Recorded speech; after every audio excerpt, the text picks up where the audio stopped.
Hello, class. It's a pleasure to be in contact with you again. Today, we're going to be talking about the elements of strict liability.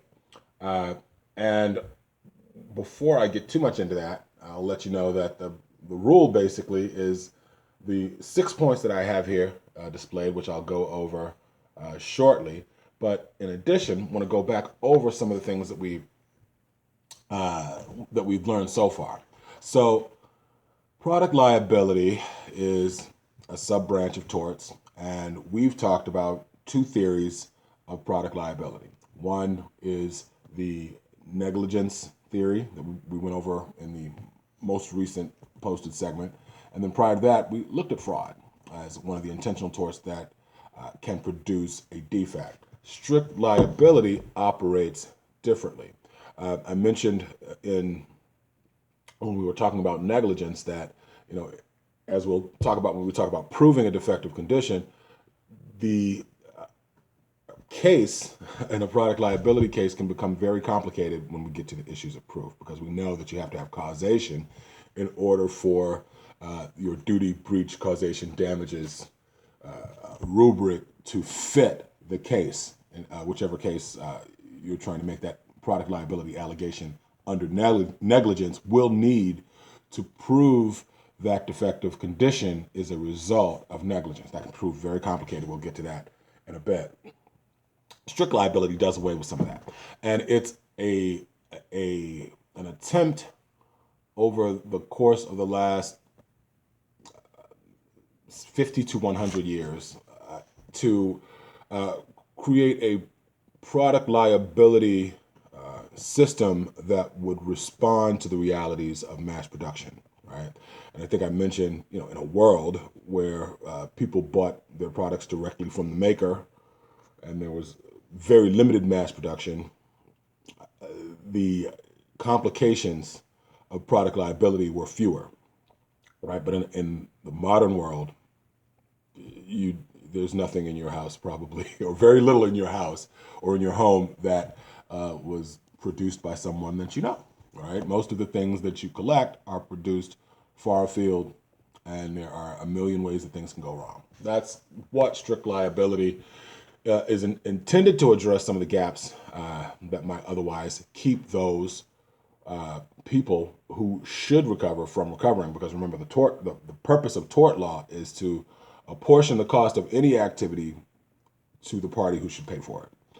So, with that said, a couple of words about strict liability in particular.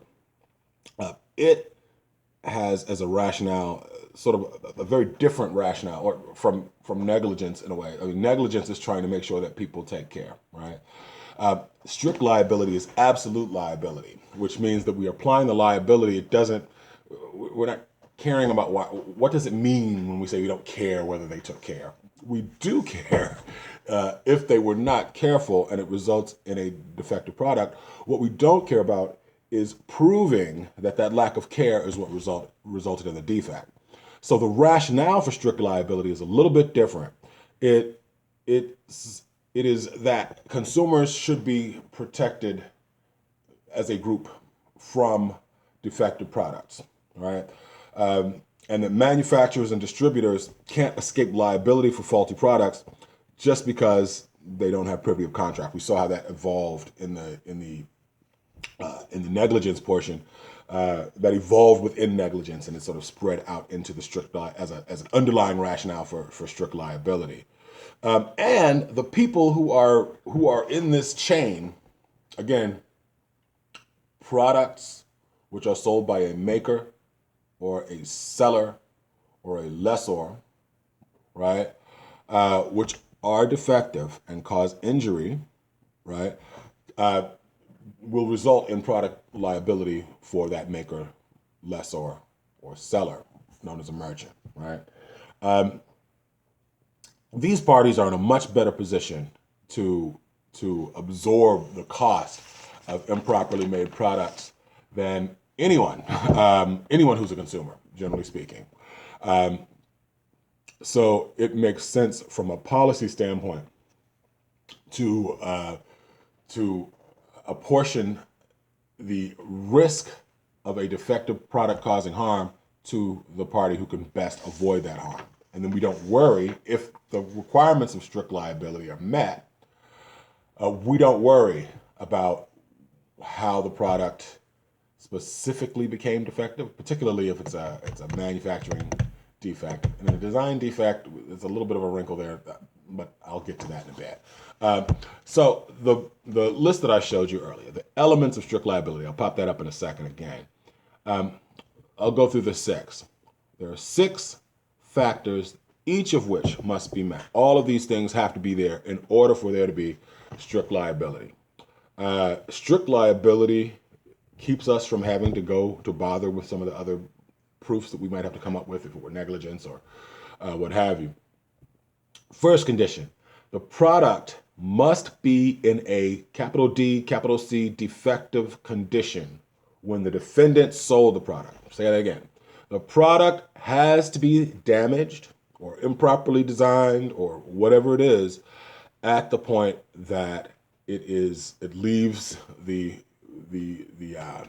that merchant's shelves and moves on to the next chain or link in the chain of the consumer product chain, right?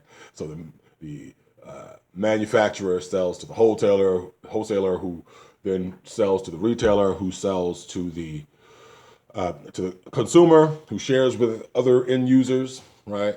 At each step along that chain, if that product is defective when sold by that merchant, that number one point, that first point is met for me. So if that, for example, if the defect arises only at the retailer, right, the manufacturer would not be liable. Same with the wholesaler, right? If the defect arose with the wholesaler, then the wholesaler and the retailer could be liable. Arises at the manufacturer, then all of them can essentially be liable. The importance of that is it creates almost like a co-liability. I mean, there's a couple different types of co-liability, joint and several liability, for parties in the consumer product distribution chain, everywhere from the making of the product all the way until it is released to the hands of the consumer.